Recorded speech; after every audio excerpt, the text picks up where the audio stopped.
Tense means correspondence between the form of verb and concept of time, past, present and future. Tense किसी काम के समय और अवस्था को व्यक्त करता है। टेंस का संबंध समय और काम की अवस्था से होता है। समय का मतलब यहाँ पर है कि क्या समय भूतकाल का है या क्या समय वर्तमान का है या क्या समय भविष्य का है। काम की अवस्था का क्या मतलब होता है? इसका मतलब होता है क्या काम अभी जारी है या यह समाप्त हो चुका है। इन सभी चीज़ों का संबंध वर्ब की फॉर्म से होता है। वर्ब की फॉर्म और टेंसेज के बीच में सीधा संबंध होता है।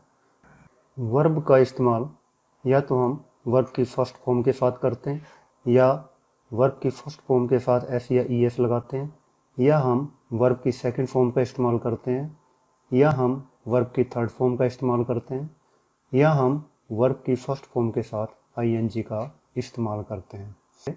First example is right and second example is here given go है। इन सभी की अलग अलग फॉर्म हमने लिखी हुई हैं। अगर हम वर्ब की फर्स्ट फॉर्म का ही केवल इस्तेमाल करें तो ये राइट होता है। अगर हम वर्ब की फर्स्ट फॉर्म के साथ एस या ई एस का इस्तेमाल करें तब ये राइट्स बन जाता है। अगर हम वर्ब की सेकंड फॉर्म का इस्तेमाल करें तब ये रोट होता है। अगर हम वर्ब की थर्ड फॉर्म का इस्तेमाल करें तो ये रिटर्न बन जाता है। अगर हम वर्ब की फर्स्ट फॉर्म के साथ आईएनजी का इस्तेमाल करें तो ये राइटिंग बनता है। In the same way first form of verb is go, again first form of verb with es goes, then went, and third form of go is gone, and when go comes with ing then it becomes going. याद रखो हमेशा यहाँ पर हमने verb की first form यहाँ पर हमने इस्तेमाल की हुई है।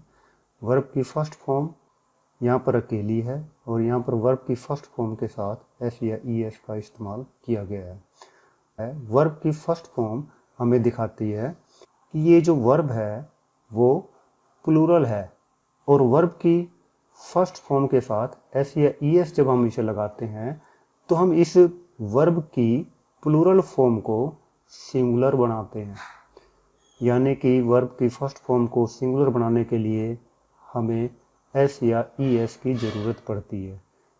जब हमारा सब्जेक्ट थर्ड पर्सन सिंगुलर हो, यानी कि अगर वो ही है, सी है, इट है या कोई नाउन है, तो उस अवस्था में हमें इस प्लूरल वर्ब को सिंगुलर वर्ब बनाना पड़ता है, और सिंगुलर वर्ब बनाने के लिए हमें इसके साथ एस या ई एस का इस्तेमाल करना पड़ता है। एस का इस्तेमाल हम ज़्यादातर सभी सिंगुलर वर्ब के साथ करते हैं, परंतु ई एस का इस्तेमाल हम वहाँ पर करते हैं जहाँ वर्ब की एंडिंग ओ से हुई हो, या सी एच से हुई हो, या एफ एच से हुई हो, या एक्स से हुई हो, या ओ से हुई हो, या कई बार हिशिंग साउंड जो आती है उससे हुई हो, तब हम इसके साथ ई एस का इस्तेमाल करते हैं।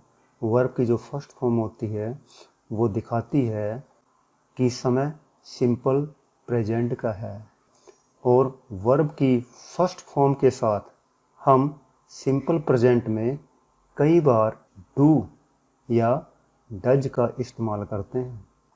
डू या डज के साथ सेंटेंस को हम या तो नेगेटिव बनाते हैं या हम उसको इंटेरोगेटिव में कन्वर्ट करते हैं, या अगर कोई WH फैमिली का कोई वर्ड दिया हुआ हो तो डू या डज से पहले हम उसको लगाकर उसको इंटेरोगेटिव में कन्वर्ट कर देते हैं।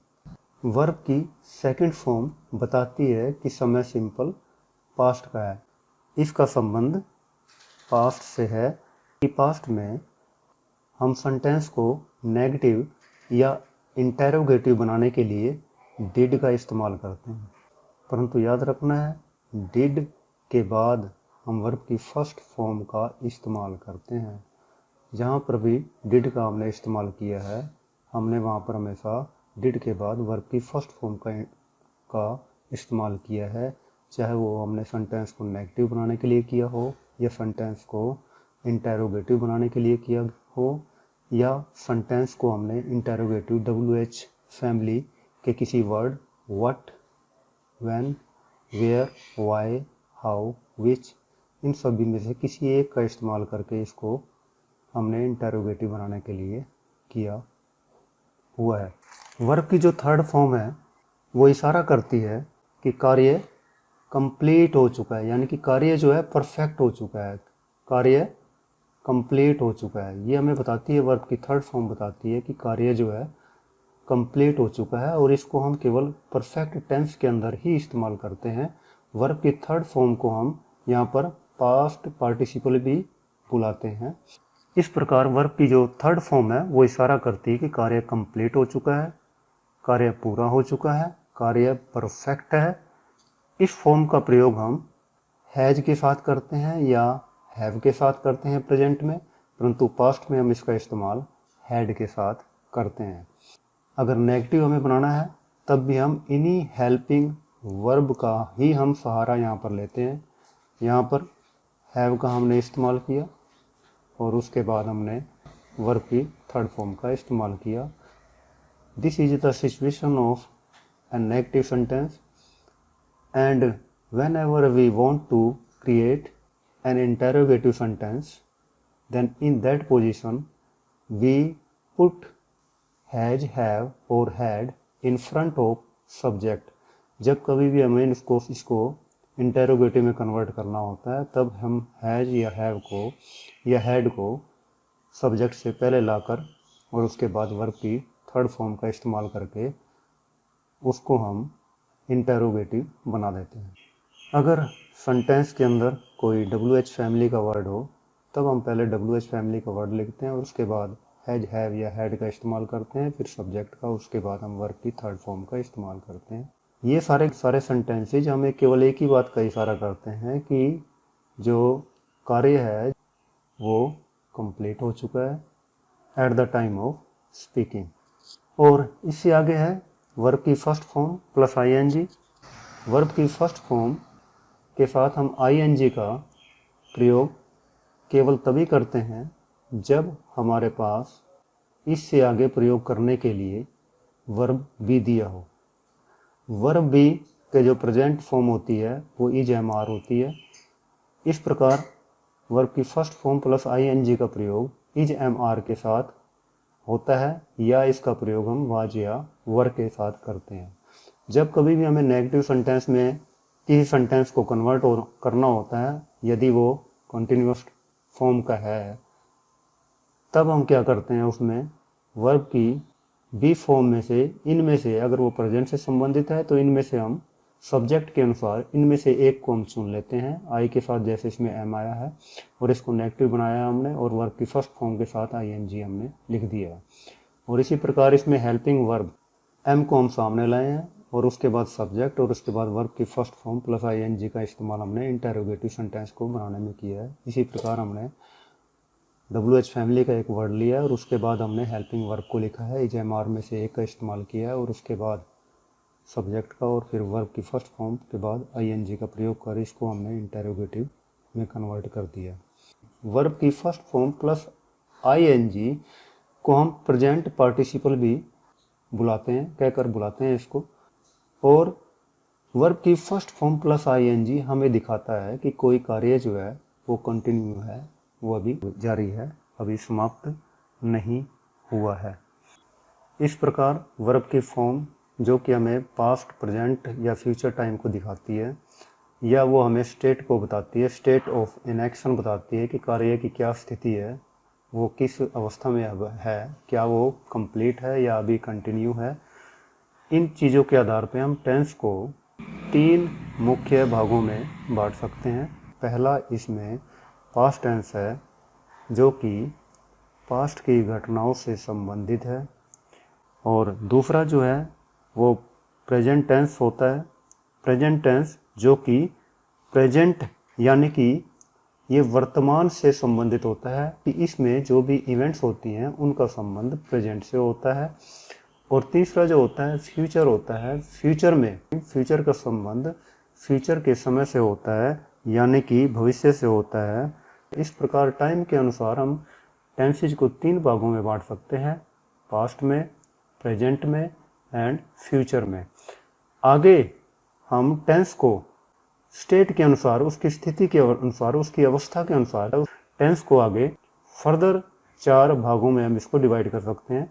First is indefinite tense, second is continuous tense, third is perfect tense, fourth is perfect continuous tense. इसमें पहला इंडेफिनिट टेंस होता है, जिसमें केवल एक्शन को डिस्क्राइब किया जाता है और एक्शन के पूरा होने या ना होने का इसमें जिक्र नहीं होता। यदि समय पास्ट का है तो यह पास्ट इंडेफिनिट टेंस बन जाता है। यदि समय प्रेजेंट का है तो यह प्रेजेंट इंडेफिनिट टेंस बन जाता है। यदि समय फ्यूचर का है तो यह फ्यूचर इंडेफिनिट टेंस बन जाता है। इस प्रकार इंडेफिनिट पास्ट, प्रेजेंट या फ्यूचर से जुड़ने के बाद उसी प्रकार बन जाता है। पास्ट टेंस के साथ इंडेफिनिट के जुड़ने पर पास्ट इंडेफिनिट बन जाता है। प्रेजेंट के साथ जुड़ने पर इंडेफिनिट प्रेजेंट इंडेफिनिट टेंस बन जाता है। फ्यूचर के साथ जुड़ने पर इंडेफिनिट फ्यूचर इंडेफिनिट बन जाता है। और आगे अब दूसरी जो अवस्था होती है टेंस की, उसमें कॉन्टिन्यूअस स्टेट आती है। इसमें कार्य प्रोग्रेस पर होता है और इनकम्प्लीट होता है। परफेक्ट टेंस में एक्शन जो होता है वो फिनिश हो चुका होता है, ख़त्म हो चुका होता है, और वो कार्य जो होता है इसमें चल रहा होता है वो पूरा कंप्लीट हो चुका होता है। और परफेक्ट कंटिन्यूअस टेंस के अंदर इसमें एक्शन पास्ट टाइम में शुरू होता है and is continue at the time of speaking, और जब हम बात कर रहे होते हैं उस वक्त तक ये कार्य जारी रहता है। यानी कि एक्शन पास्ट से शुरू हुआ और प्रेजेंट तक जारी रहा।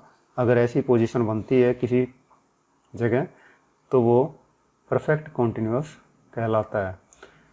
इन this way we can say tense can be divided into 3 parts. First is past tense, second is present tense and third is future tense. काम के अनुरूप फिर आगे तीनों को अलग अलग 4 अन्य भागों में बांट सकते हैं। अगर हम पास्ट टेंस की बात करें तो पास्ट टेंस में पास्ट इंडेफिनिट टेंस बन जाता है, पास्ट कॉन्टिन्यूअस टेंस होता है, पास्ट परफेक्ट टेंस होता है, पास्ट परफेक्ट कॉन्टिन्यूअस टेंस होता है। प्रेजेंट की अगर हम देखें तो प्रेजेंट में प्रेजेंट इंडेफिनिट टेंस होता है, प्रेजेंट कॉन्टिन्यूअस टेंस होता है, प्रेजेंट परफेक्ट टेंस होता है, प्रेजेंट परफेक्ट कॉन्टिन्यूअस टेंस होता है। फ्यूचर टेंस में अगर हम देखें तो future indefinite tense, future continuous tense, future perfect tense, future perfect continuous tense होता है।